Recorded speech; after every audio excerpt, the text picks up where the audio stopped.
Oh, I forgot to remove that. Just a second. There you go. All right. Welcome, everyone. Tonight's live stream will be about permaculture, food forest. I have an expert in the background, and some of you know that I've been trying to grow my own food forest for a while now, and to have that expert coming in and give me a little help on how to go from now on. I'm actually almost shaking. I'm so excited to have him here. Without further ado, I will bring him up and let him present himself. Hello, hello. Hi, Rumi. How are you? Great. Let's, what do you want to talk about? I need to know how to grow the perfect food forest on my property. So first of all, I'm going to let you tell the audience who you are and what your expertise is. My name is Stefan Sobkowiak. I've been doing the permaculture orchard for, this is going on 16 years this year that we have the permaculture orchard. I've been doing orcharding now for over 30. We bought a conventional orchard that we transitioned to organic. It was a 4,000 tree apple orchard. That was in 1993. We started the journey. So some of you think, well, I wasn't even born back then. Yeah, that's right. So we did about 10 years organic. And then we continued without being organic, although it was certifiable. But we had a system of marketing that was all direct. So we sold direct to members. And so they told us, look, we know how you do it. We come over, we see you don't need to be certified, because I would have needed to raise prices. So did that and realized after about 15 years that organic monoculture apple production works if you want to put all the inputs in. Just like conventional, you use all the inputs. I didn't want to put a lot of inputs, so it wasn't functioning as an ecosystem. So I decided really that I had enough of it. And I really wanted to do it in a different way based on permaculture principles. And so we ripped out the orchard and replanted. It was a long journey, a lot of ups and downs, but now we've got a well-established, very productive orchard that's mixed, got apples, pears, plums, cherries, all kinds of small fruit in the orchard, gooseberries, currants, black currants, red currants, haskap berries, rhubarb, asparagus. Wow. Anyway, a whole lot. And then there's all the herbs and the perennials and the flowers. And so it's a lot of work to get it started. But once it's started, it's amazing now that we have about 6 acres replanted. And it takes on average about for maintaining, I'm not talking doing some projects on the orchard or at the farm, but just to maintain what's there takes about a half a day a week. So for those who think, I can't really do it, I don't have time to get all this done, realize that yes, in the beginning, it will be a lot of work. It's a lot of work to set it up. But once it's set up and it's matured, like the trees are producing, the workload just goes way down. Nice. So I have Thorhaven Farm saying that pretty much all this food forest is based on what you've talked about in your videos. We have also a little homestead by the beach saying that when she discovered food forest, she binge watched all your videos. We have some more people coming in, so thank you everyone for being here. So you pretty much answered my first question already. For someone wanting to start a food forest, what's the most critical thing they should consider in terms of planning? The most critical, I would say, is your why. Why are you doing this? Like, why do you want to put? It is a lot of work in the beginning, depending on the scale. Certainly, if you're talking about putting 3 trees in, you could do it in a weekend easily. The whole thing, every step, every layer, trees, shrubs, perennials, wildlife accessories, bang, it's all done in a weekend, and you're off. So 1 or 2 trios, 3 to 6 trees, that's a very doable. If you want to do it more, then it's just more work, and scale that up depending how you're equipped, how you're set up. But why do you want to do that? That's really is it commercial? Well, if it's 2 trios, I can pretty well tell you it's not going to be commercial. Certainly, well, I mean, you could sell some stuff because you may need to in the future, but to start off, you won't earn a living from that. But there is a level at which you certainly can. Is it just to feed your family, which is great? Because I say if you have 100 row feet of trees, you'll probably have all that your family needs.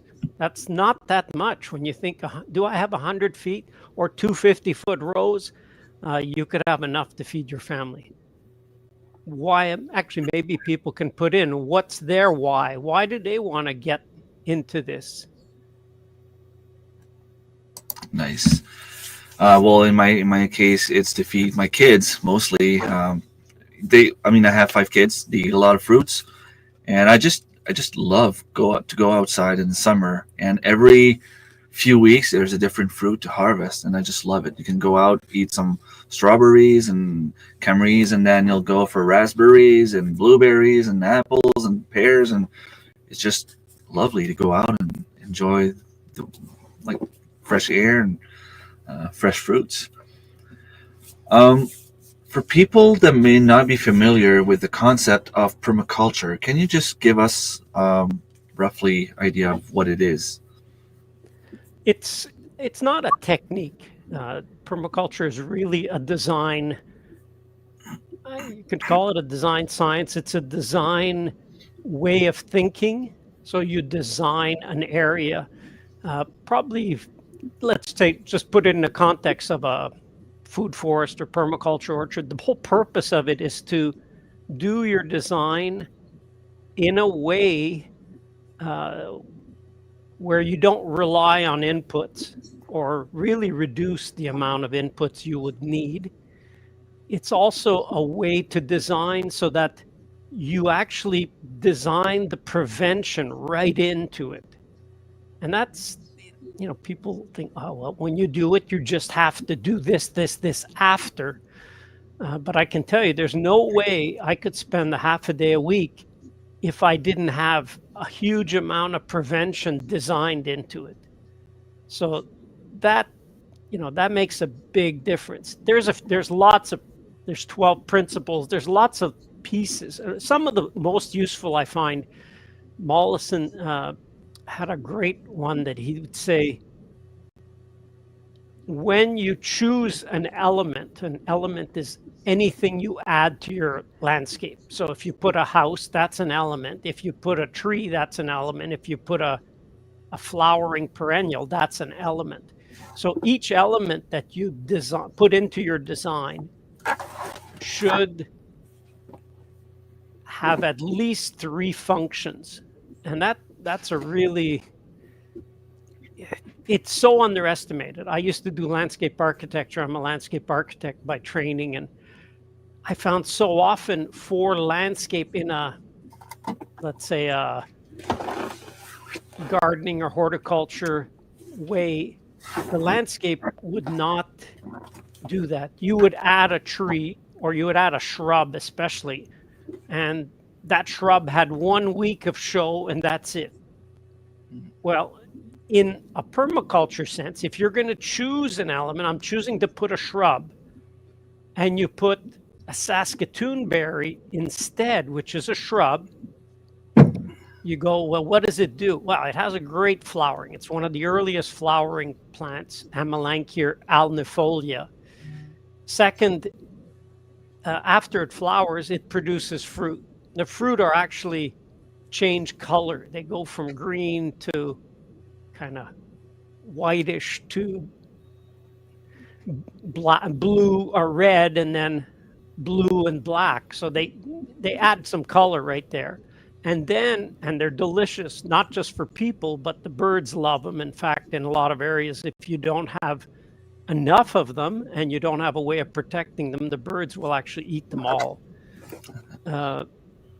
And for those who've never tasted them, I would say make it a point of netting it so you can taste them when they're blue and black, because in a lot of places, the birds get them while they're still red, and you never even taste them, which is too bad because they're fantastic. And then in the fall, it changes color. So right there, you have 4 or 5 uses for that shrub, and it grows in semi-shade, which is a big plus.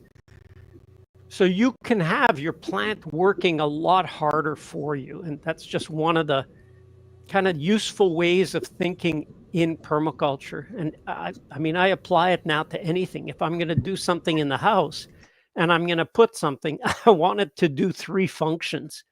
It's just a way of thinking that it's not a technique. It's a thought process. And so that way of thinking can apply to many things. Awesome. What are some common misconceptions about starting a permaculture orchard that you've encountered over the years?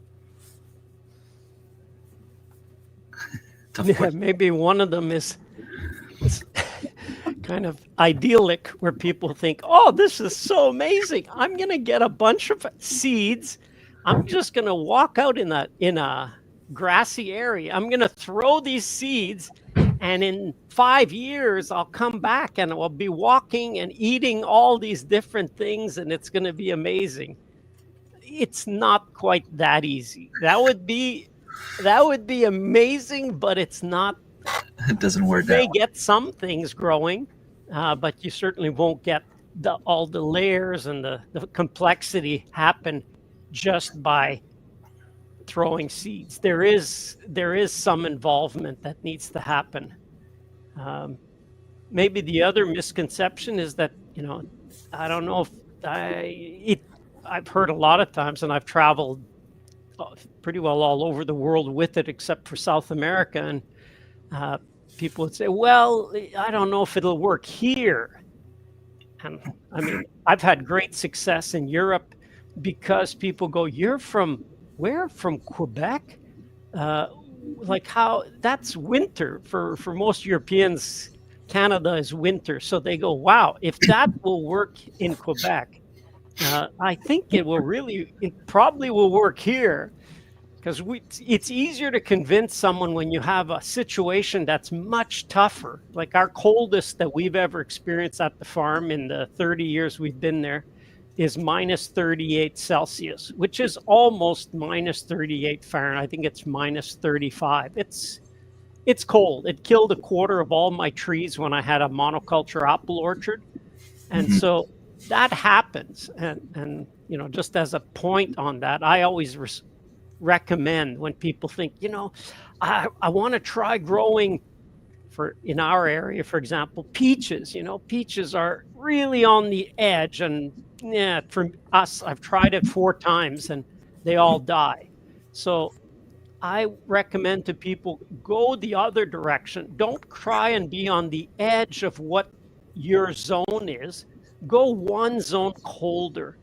Because when you do have a test winter, and it was one night, like it's so incredible. One night killed 25% of my trees.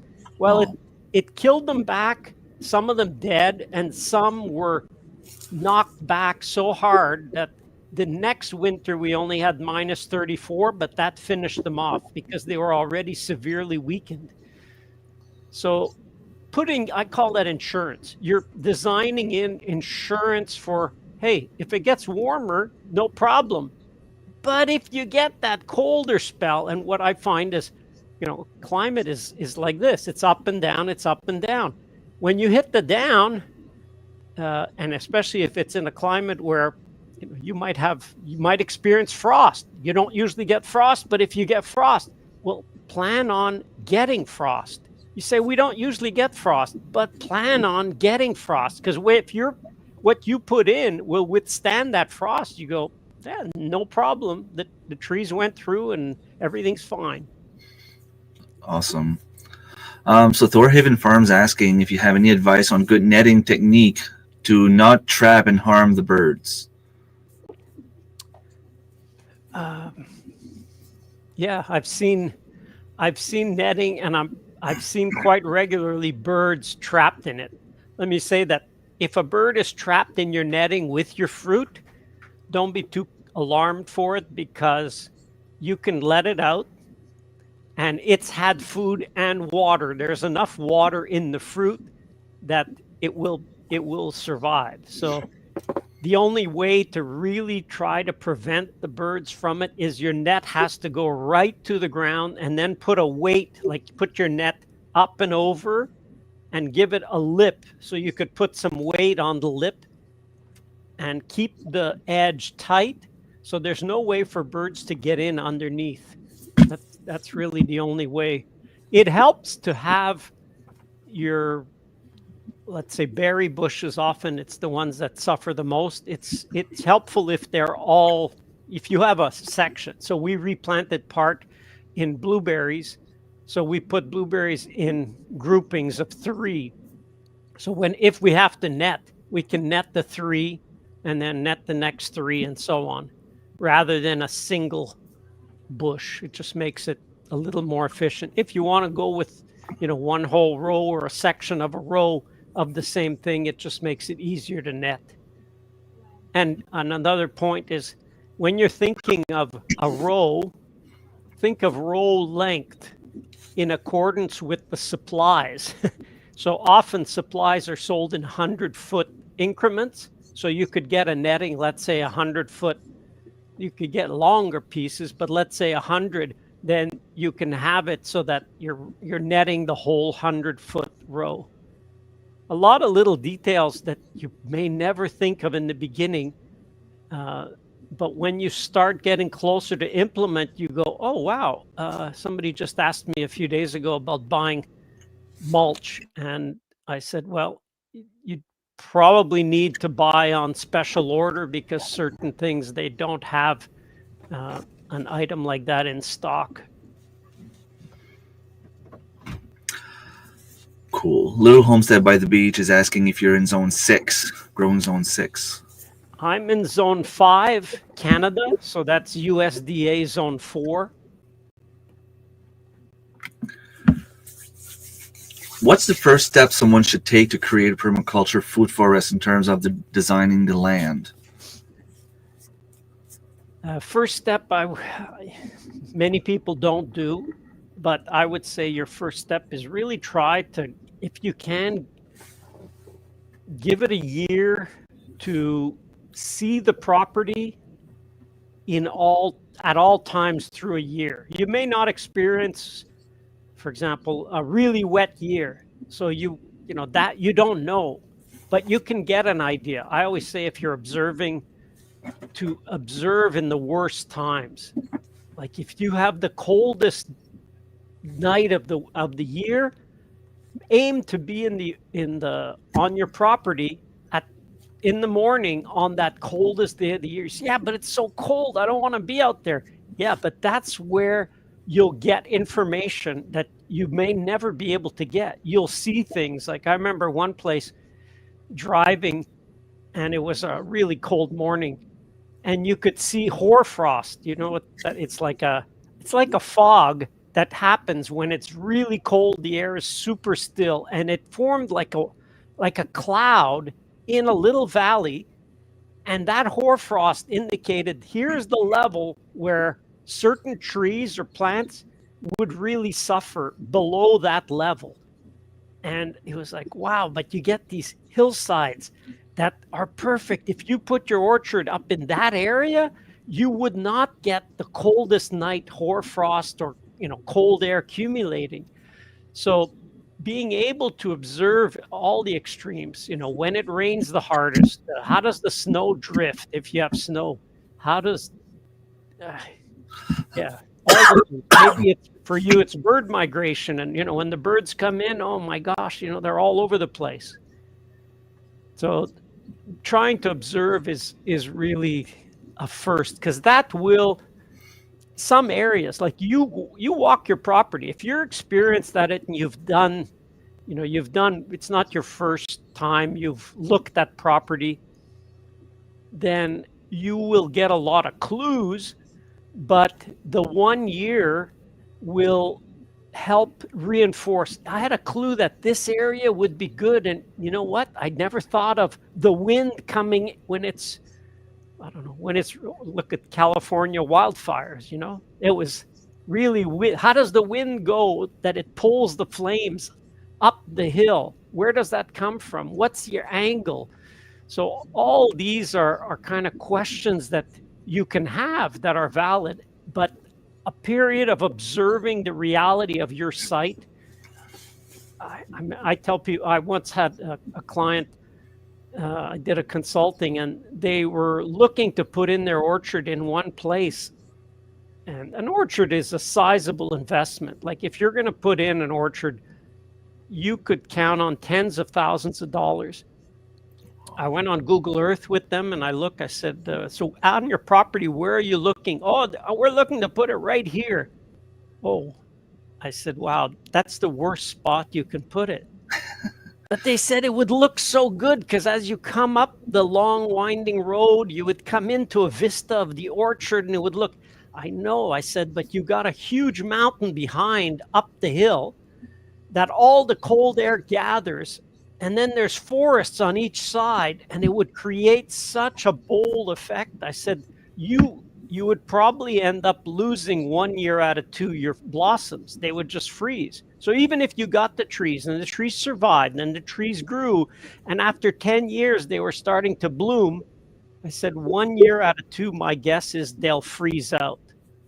And so that kind of observation and looking and having things confirmed is really, really important. Cool. Thorhaven Farm is asking if you could comment on trees versus fruit production, vertical versus horizontal pruning. Yeah.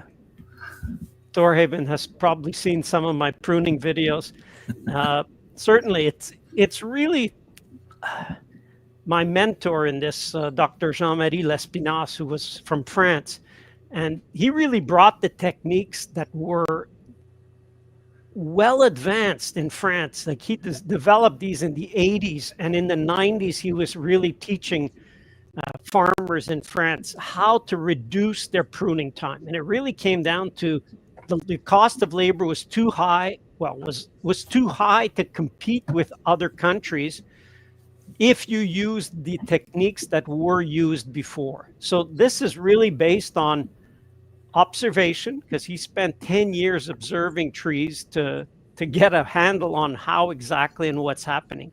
So what he found was that normally a tree, so let's say I'm the trunk of the tree. A tree will have branches from the trunk in all different angles. You can have it like this, it could be all the way. And a lot of times when the tree is younger, the branches that grow up like this in a very vertical position. And that's okay as long as you can put weight enough on that branch so that it will naturally go down below horizontal. We're talking mostly in the case of apples, cherries, and so on. So that's what normally a branch can do that. Sometimes the branch gets too big or it gets pruned, which is really a no-no. I'm not saying you don't prune, but I'm saying if you start messing with the branch, it will lock up in that position. So the point of the horizontal branch is that once it goes below horizontal, that tree here is like the switch point. From here to here, a branch switches its hormone production. And it's like, this is a kid, this is a juvenile. All the hormones here are young, excited, and all they want to do is grow, grow, grow, grow, grow. And that means grow branches, grow leaves, grow, just grow, keep going. And if it's left like that for too long, it will lock up in that position. And in the future, this tree, this branch will grow verticals to try to replace the main trunk. And so if you can take that branch while it's young, and it's really like the Bible says, you know, train up a child when he is young, and even when he's old, he will not depart. So the same, train up a branch while it's young, and even while it's old, it won't depart. So you take that branch and just bend it below horizontal. You can hold it down, not by hand because you'll be there for a couple months, but you could put a wire, you could put string, tie it down below horizontal. Once it's below, it changes from juvenile to mature.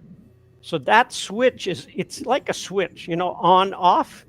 So this is on for growth, on for branches, but not on for fruit. You'll get some eventually, but it's really, it can't compare. But you turn that switch to off, so all the vigor goes, instead of producing branches, goes into producing fruit. And you don't get branch growth. Like the branch is set for life. And if you've got a few good branches set like that, that's how, you know, we can go through and not spend weeks and weeks and weeks pruning because the branches are set. We've had people come in and say, man, it's incredible. Your orchard looks so tame. Tame in the sense that you don't have all this crazy amount of growth happening of branches that you think, well, now I'm going to have to come back and prune them off. So if you're pruning, I say that's the most important thing. And if your branch is like this, but it's big, then I always go with, take the most vertical one and just cut it off right here, right at the trunk. Replace some of the branches. Don't worry about it. Even if they're larger, just replace them. They're never going to be as productive. Like, that's not as productive. And they will always produce way too many branches. So that's really, yeah, that point about same for pears, no. Pears, there's, you know what I love about nature is there's always an exception to every rule. And as much as, I mean, almost all fruit, I do it with walnuts now. And if you take walnut and you train that branch, the same thing. So nuts will do the same. They'll produce way more nuts and they won't be so branchy. We had somebody tried it with figs, and figs, it's crazy how much they produce. So pears are the exception. If you train them to horizontal. That's why pears, if you go below, they will send up reiteration. I don't know how their hormonal system isn't the same, but get them just to horizontal. And that's why pears have traditionally been used in espalier, you know, the espalier where you train it on a wall and, you know, you train all the branches out. Pears are fantastic for espalier. You can have some really decorative trees done that way. So one question from the chat, what type of trio would you recommend for a more shady area? Depending on your climate, one that I really would love to grow more, but we're right on the edge, is pawpaw. So Asimina triloba. If you can grow pawpaw, that loves shadier areas, so that would do well. Mulberry does quite well, starting with in a shadier area. A few of the fruit that do well, gooseberry, they have, well, in a northern no, I shouldn't say in a northern, but in a place, they don't do well in full sun. So you need to grow them under a tree or under partial shade. That works really well. So even just with those three, you put in pawpaw, what's the second one I said? Mulberry, and then put in some gooseberry underneath. You got to start. And then I would say, if it's partial shade, all your bottom layer for your trio, I would say just go with spring plants. So things like wild garlic, all the onions, garlic, onions, chives, garlic, chives, all the onion family, they're a spring plant. So they explode in the spring and they can just stay there all summer. So that's a great choice. Don't really try vegetables. Vegetables don't like, they're onions in that sense, but they're a spring plant. Rhubarb can work as well because it'll take partial shade because it comes up so vigorously in the spring. But it depends. We're not talking the tropics here. If you're in the tropics, a lot of plants grow in the shade. Your coffee, your cocoa, and all these things actually they really do best in the shade and not partial shade. We're talking a pretty good shade. So it's very different depending on the climate. But look around, take a walk in the woods and see what's growing in the woods. And you'll go, oh, look at that. Black raspberries, for example, is one that always grows really quite well. Thorhaven Farm has a pretty specific question here. Suggestion on making a noise blocking line 300 feet long, zone 4 with sand. Yeah, it's noise. To block noise, it's really thickness. So you're looking something as thick as possible. I would go with quite a bunch of conifers. Ideally, have one row just conifers because you'll be really blocking a lot. Then again, where is it situated? If it was the north side or the shade side of your property, that works well. If it's the south side or the sun side, that's not so good because your evergreens would create a lot of shade. But you really need, for sound, I would say, if you're really looking to block noise, the best is a berm. You make a mound. It doesn't have to be very high because sound kind of is filtered through plants, but it bounces off soil. So if you have a mound, let's say it's flat and then you have a mound and then you plant on top of the mound, well, the sound will hit the mound and go up. So you really will cut, at least at ground level, you will really cut the sound and then plant on top of that. And what you can do is you say, well, I don't want to bring in all that soil, but it's sand. So what you can do is it's the swaling technique. So you dig here and you pile it here.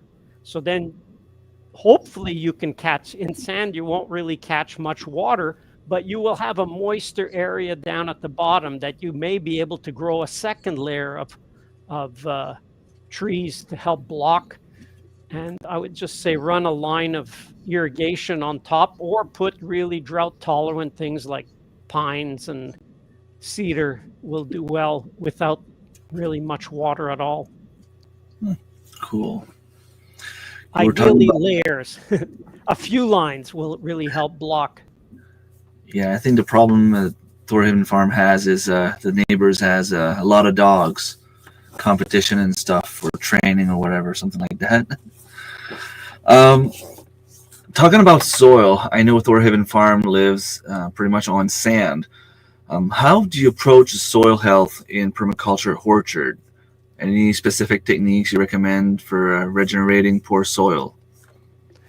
You need mostly sand. For me, soil is three different things. You have to have organic matter. You have to have life, and you have to have minerals.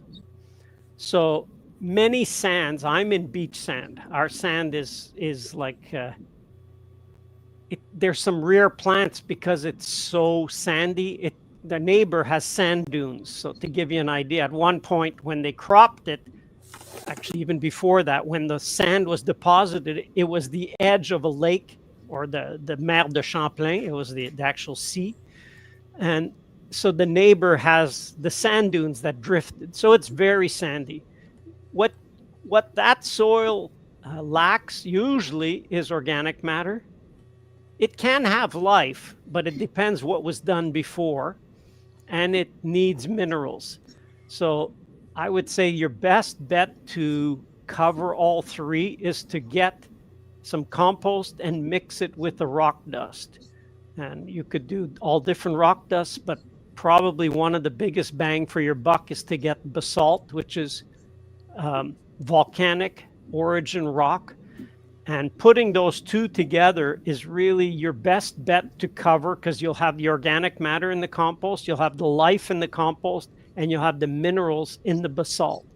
So I'd say just try it. If you have 10 feet of somewhere you can put some down, give it a season or two, and boy, watch how that spot will really react. And then try and imagine, wow, if I could do this for more of the area. So we've got 12 acres. For us to cover that, you're talking really tractor trailer loads of it. So it's possible, it's not always practical. So what we do with the organic matter is we just try to, like from now on, all our branches, everything that we cut, all the regrowth that sometimes we get all kinds of plants growing, we just let it, we don't burn it, certainly. We just leave it there in the aisles and let that build the soil. And a few good indicators that it's working is that now we're getting a lot more mushrooms than we ever had. So the organic matter component is there. But I know by the last few years, we've been having certain insects show up more, and a bit of disease. So that's a sign that the minerals have gone down. Like, I did apply a tractor trailer load of basalt when we first came 30 years ago, but one load is not enough for eternity. So it does use up the minerals with time. And so it's time to put more minerals again, ideally with some, I would put it with wood chips, even though it's not composted, but mixing it with wood chips, which is usually easier to get than a good load of compost. But hey, the ideal would be compost and rock dust. Cool. In your description, you're talking about how you want to bring the animals to your orchard. So what role do animals play in your permaculture orchard, and how can it support a sustainable ecosystem?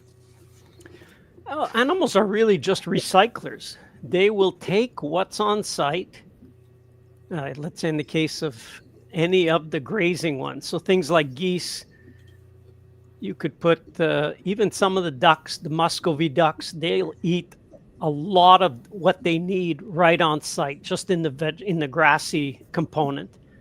Although I was surprised one year to see I let the ducks out in one block, and they trampled the nicest clover and alfalfa that we had. I thought, wait, guys, like this is really good. But I never realized that they had tasted honey locust before, like somewhere where they were, they tasted the leaves of honey locust, and we had some of the branches hanging right down. They trampled all the best forage grasses and clovers and legumes to get at that honey locust branch. And they just gathered around it like a horde, and they cleaned it all off. I thought, oh my goodness, they know what's best for them. And so part of it is use animals that can self-feed as much as possible. That's a plus. Use animals that won't destroy what you've already done. That's important. And as much as possible, use animals that we give you a harvest of some type. So we've done a lot with geese, ducks, and chickens. So both meat chickens and laying hens. Laying hens are nice because you get a daily harvest. And the whole thing is animals work great in the permaculture orchard, but they have to be rotated. You can't put them in an area, and please don't put them in one area and think, they're here for the summer, because they're going to destroy your planting, and two, you're not doing them a favor. I mean, they will eat their favorites first, and gradually you will have to feed them because they won't be able to self-feed. They won't be able to get what they need from the area. So always balance how many animals you put on how much area you can rotate them through. So that might mean pens, it might mean mobile electric fences. Mm-hmm. There's a lot to learn on raising animals.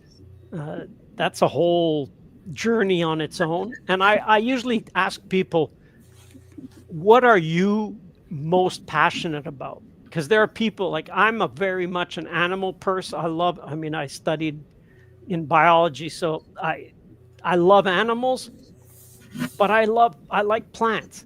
But I love animals. I like plants. So if I could, I would put mostly animals, but they take work where I can't be there half a day a week. I have to be there. I live an hour away from the orchard.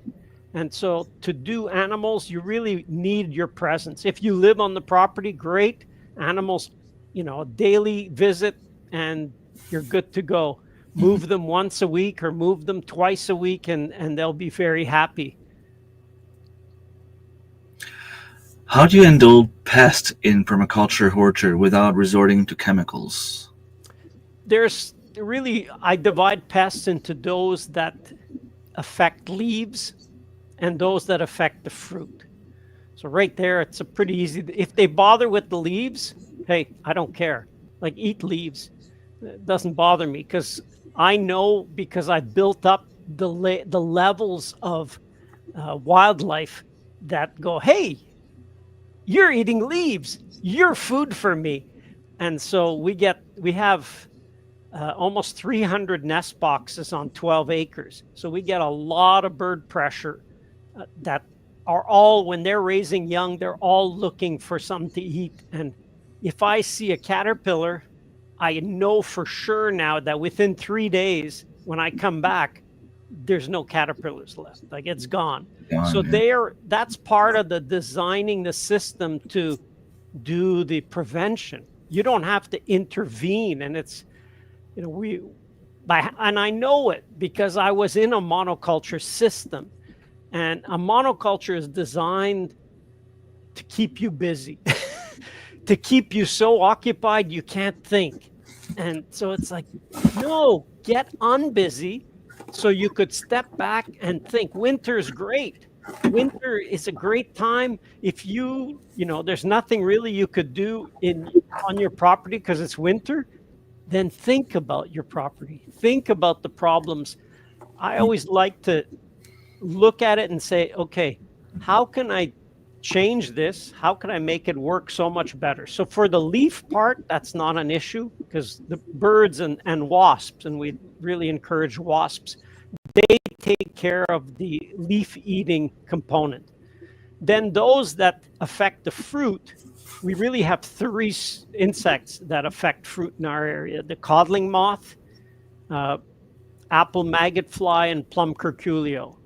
And the curculio is the only one I have not developed the trap. There is a trap. It's a little bulky and so on. I'm not adopting it yet. But we developed 2 kinds of traps. I don't have one here with me, but one is it's a yellow and red card that works really well against apple maggot fly. We put a glue on it, hang it in the tree, and it really works quite well.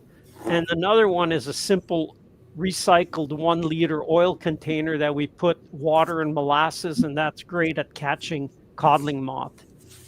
So you can trap, it's possible. And I'm talking, we put hundreds of traps. So we usually put one trap per trio throughout the whole of the orchard. So it's hundreds of traps. So you can do it. It can be, so it takes us a day to do each type of trap. But what's the alternative? Going through and taking a day to spray the orchard, probably more than once, even if it's an organic spray. So I look at it as, there's that, if anything, that's why I say that's an indicator that I know my mineral balance in the fruit.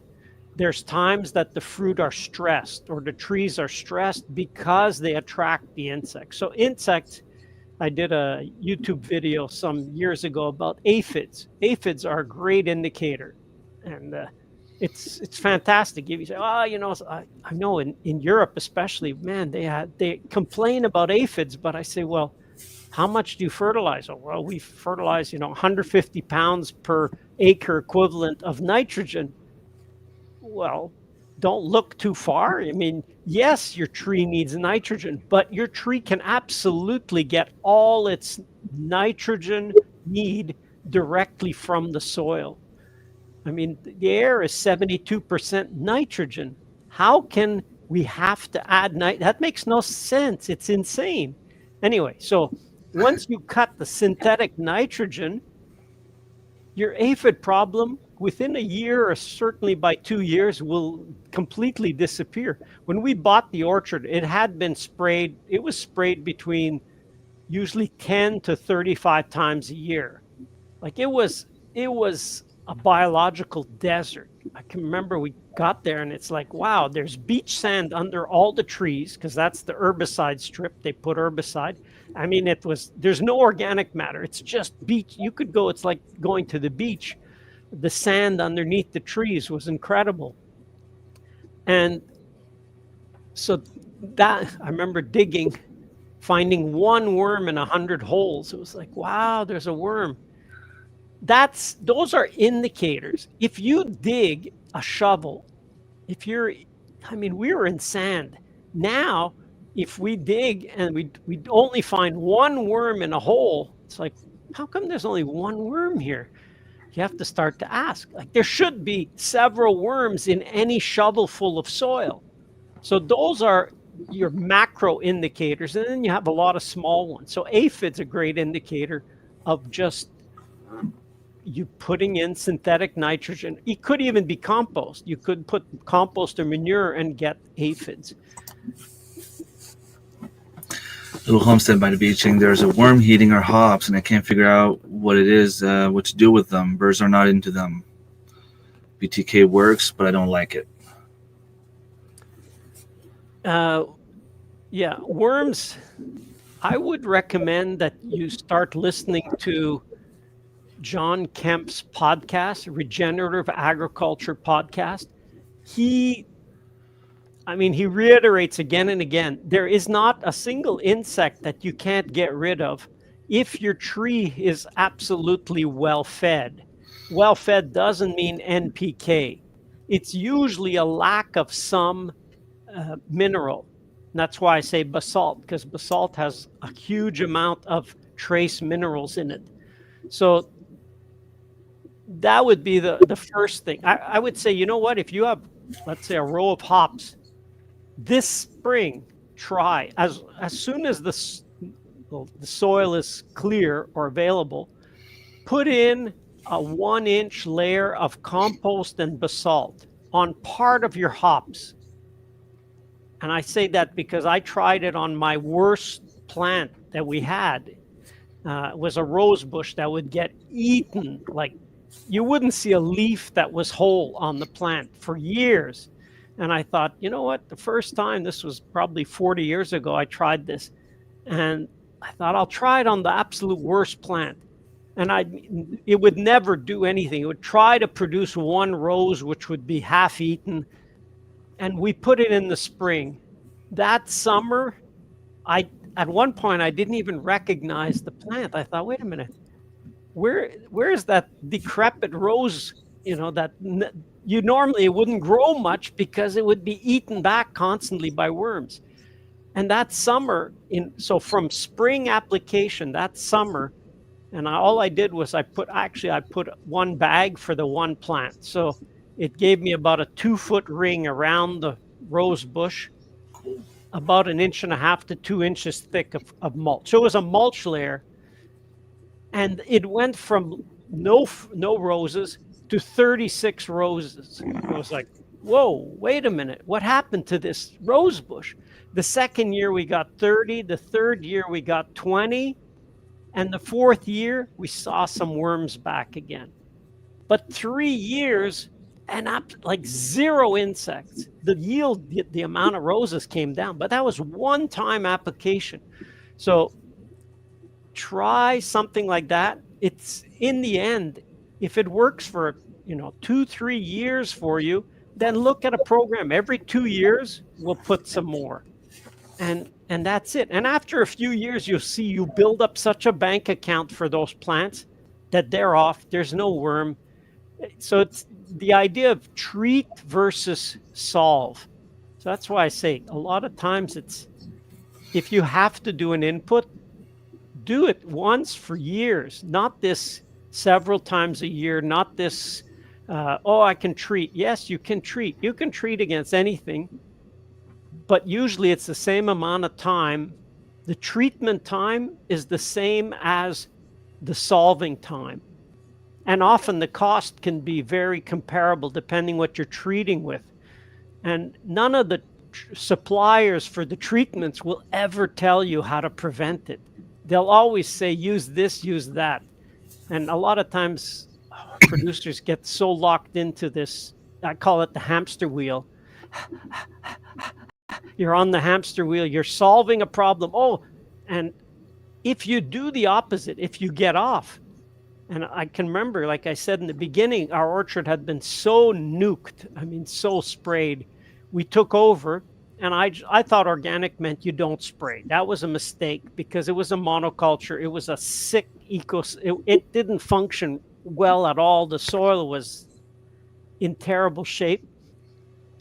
And it worked as a hydroponic system, which is, NPK and boron spray during bloom and that. It worked in that way. But there were so many problems that we saw in the first years that gradually disappeared because we stopped spraying.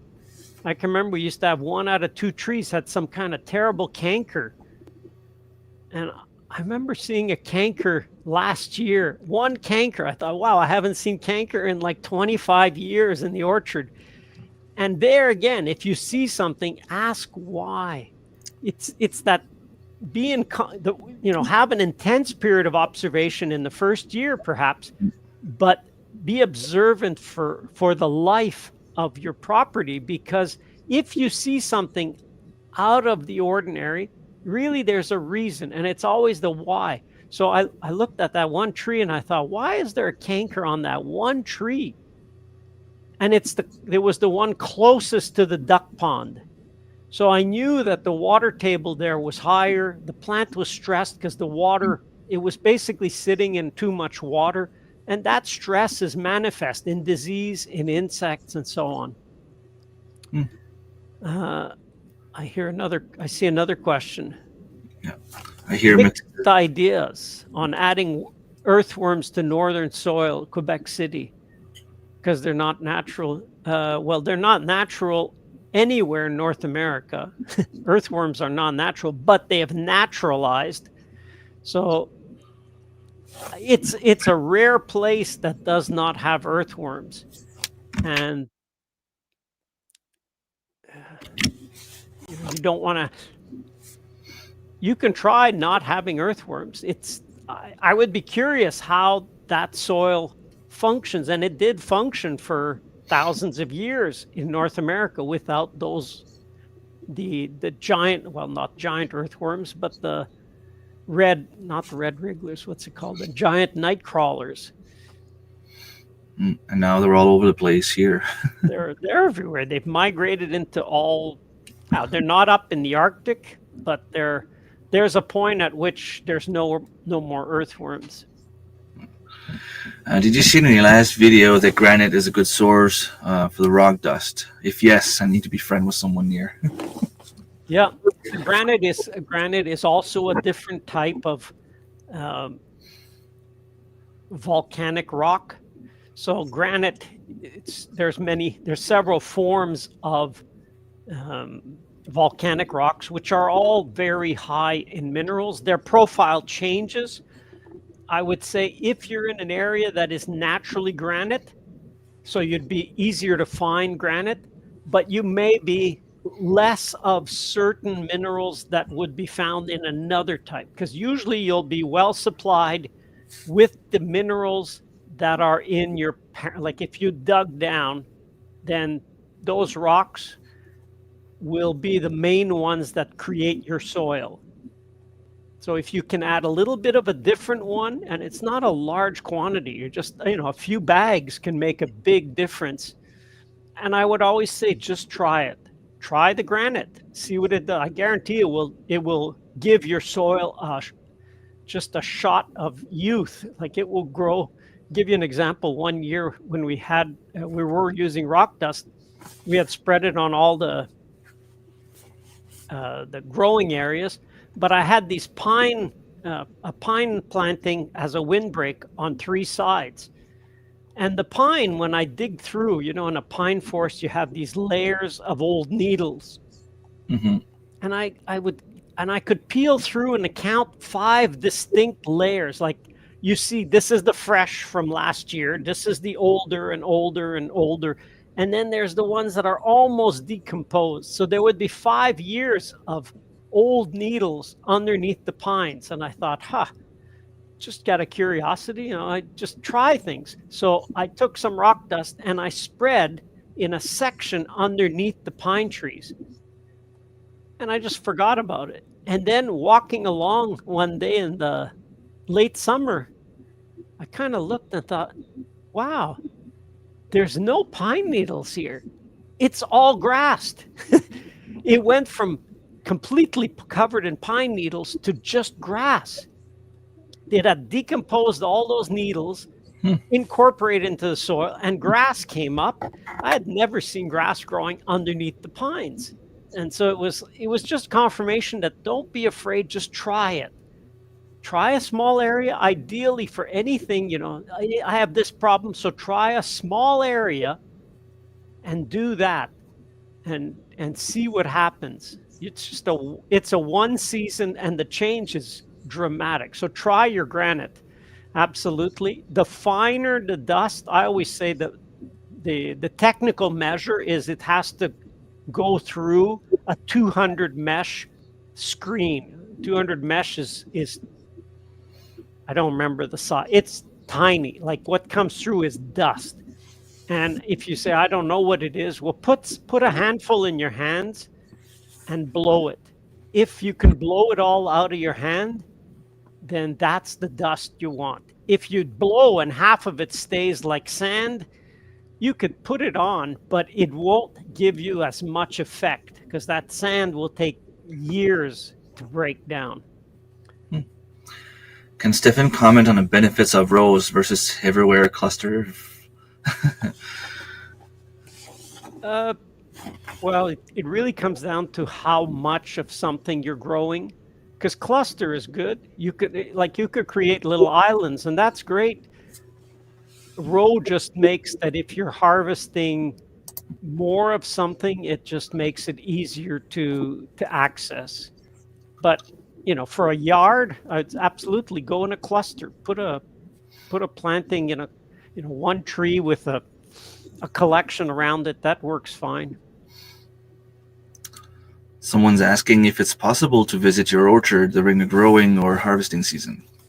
Yeah, we have 2 tours a year, and I would say I announce it either on my YouTube channel and or Facebook. So you look up my name, you'll find, just get on there and I announce it. The spring tour is already set. Actually, they're both set.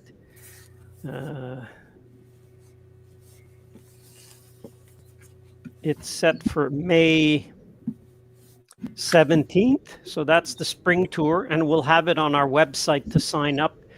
It's not up there yet, but it will be. If you go to miracle.farm, you'll be able to reserve there. And the fall, so spring is blossom and fall is September 13. So that's our harvest tour. We do it then because that's pretty well when we have peak plums. And there's nothing that beats tree ripened plums. So if you can catch that, and we should have a good harvest this year of plums. So yeah, those two. I have a personal question that I've been wanting to ask you. Not personal for you, I mean, just personally, something that I've been trying to put my head around lately. With the cost of everything going up, it's one thing to want to have a fruit forest to even save a little bit of money on the long run. But do you have any advice on how to save money on starting your orchard or your fruit forest? Is there any way to, I don't know, I've been watching videos about hair layering or hair grafting, trying to find some wild apple trees in the woods around here and get a few shoots or whatever and try to plant them. And any advice on that kind of thing? Yeah, we have a master class of basically everything I've learned in 40 years. And one of our courses, I'd say, if you really want to save money, that course, it's the propagation course, will really save you money, because there's so many tricks and technique, and a lot of it's so simple. Like when we do grafting workshops or something, we'll do a workshop and people do their first graft and their reaction is always the same. It's, what? That's all there is to it? I can't believe. It always seemed so mysterious. How can you create a tree from another tree? And it's so simple once you've done it. They're all techniques. So propagation is all techniques and cookbooks.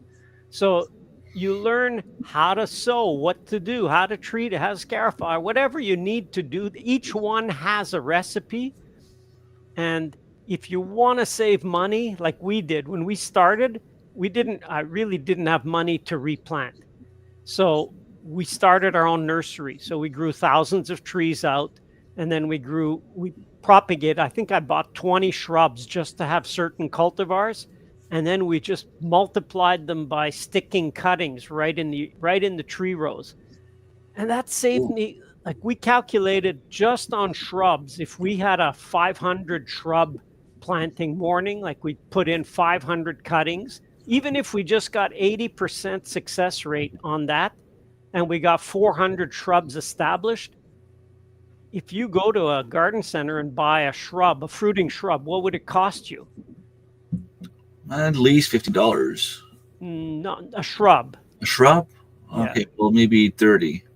They're usually less, well, depending if you buy someplace that's really trying to take you for a ride. But mostly shrubs will be, if you're buying even in any bit of a quantity, between $10 and $20. 20 is stretching it even, but let's say $15. Well, if we put in 400, 2 people in about 3 hours in the morning, so do the math, what does that equal to? $15 times 400? 6,000. Yeah. That's a pretty good morning. And there's no way we could plant 400 shrubs, because you're planting the root. So you're digging a hole and and these were just with cuttings. So $6,000 in the morning, bang. And we've done it a few times in the years. So right there, learning techniques that are really simple once you've done it. So I would say, just start. Just look it up, search, how do I multiply Hascap? I got, you said Cameries.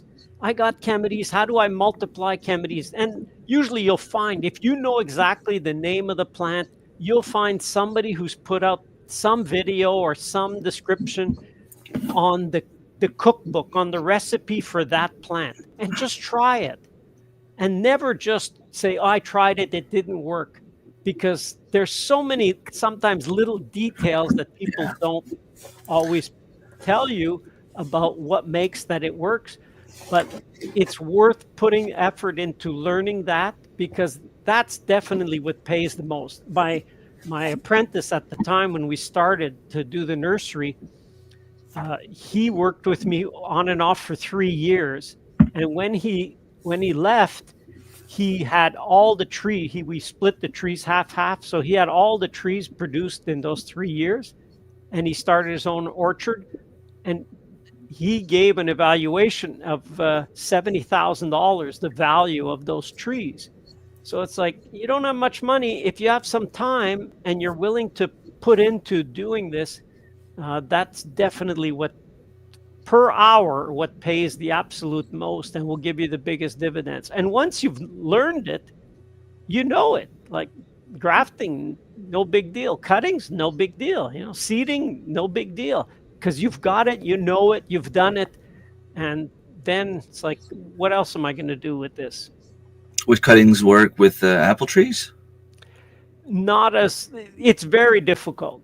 Let's just say more grafting. It works better if you're going to do rootstock, because rootstock by nature try to root very well. So you're better off start with something that's a known rootstock to try to multiply them. But in the range, there's things that are way easier than others. Like if you can't stick a willow cutting and get it to root, I'd say stick to your office job. Yeah, same with grapes. I think grapes are pretty easy to grow. Yeah, grapes are very easy. Currants are super easy as well. Yeah, they grow pretty much on their own. In your experience, how long does it take for permaculture orchard to mature and start producing fruit? And what would be some key milestones along the way? How long depends on the rootstock. So your trees, I assume, would be grafted, and they're grafted either into dwarf, semi-dwarf, or standard. In New Brunswick, I would say you're probably best with semi-dwarf or standard. So semi-dwarf, you're looking usually at about 4 or 5 years for it to produce. That's start. And full production would be about 7 years, and standard, depending on the cultivar, it could be 7 years before it starts to produce, and full production usually by 10. But actually, Dr. Lespinasse really showed us that if you don't prune the tree until it's mature, until it starts to produce, you can save 1 or 2 years. Like it will start to flower 1 or 2 years earlier. So instead of being 7, it'll start flowering maybe in the 4th year, 5th year, even for a standard tree. So well worth understanding the principles in pruning, because you can really speed things up in a sense of producing sooner. Cool. Let me just do one last question, Remy. I got to get going. All right. Do you have any favorite resource, book, podcasts that helped you along the way? I would really say, oh, hold on, I got it here.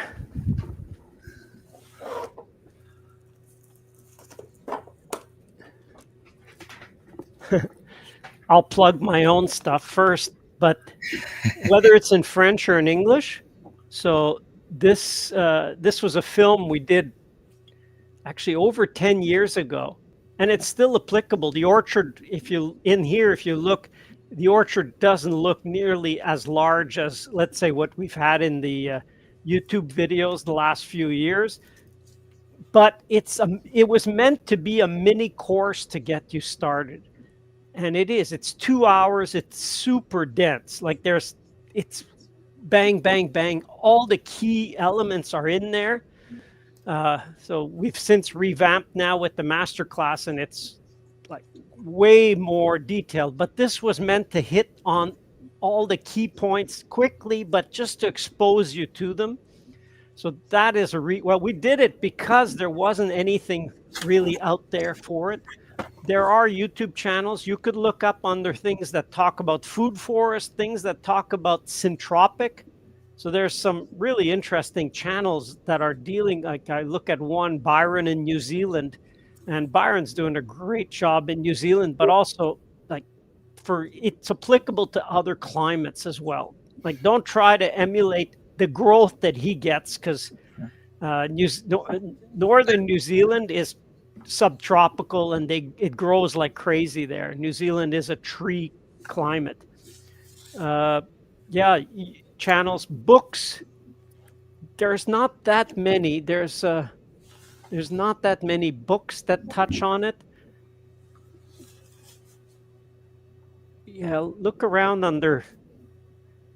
Well, certainly my channel is a great resource, but if like, I don't know what we have, 200 videos out there. It's probably everything's covered if you want to sit down and really binge learn, because it's not just binge watch. There's so much out there to give you I think I've touched on almost everything in the videos over the years.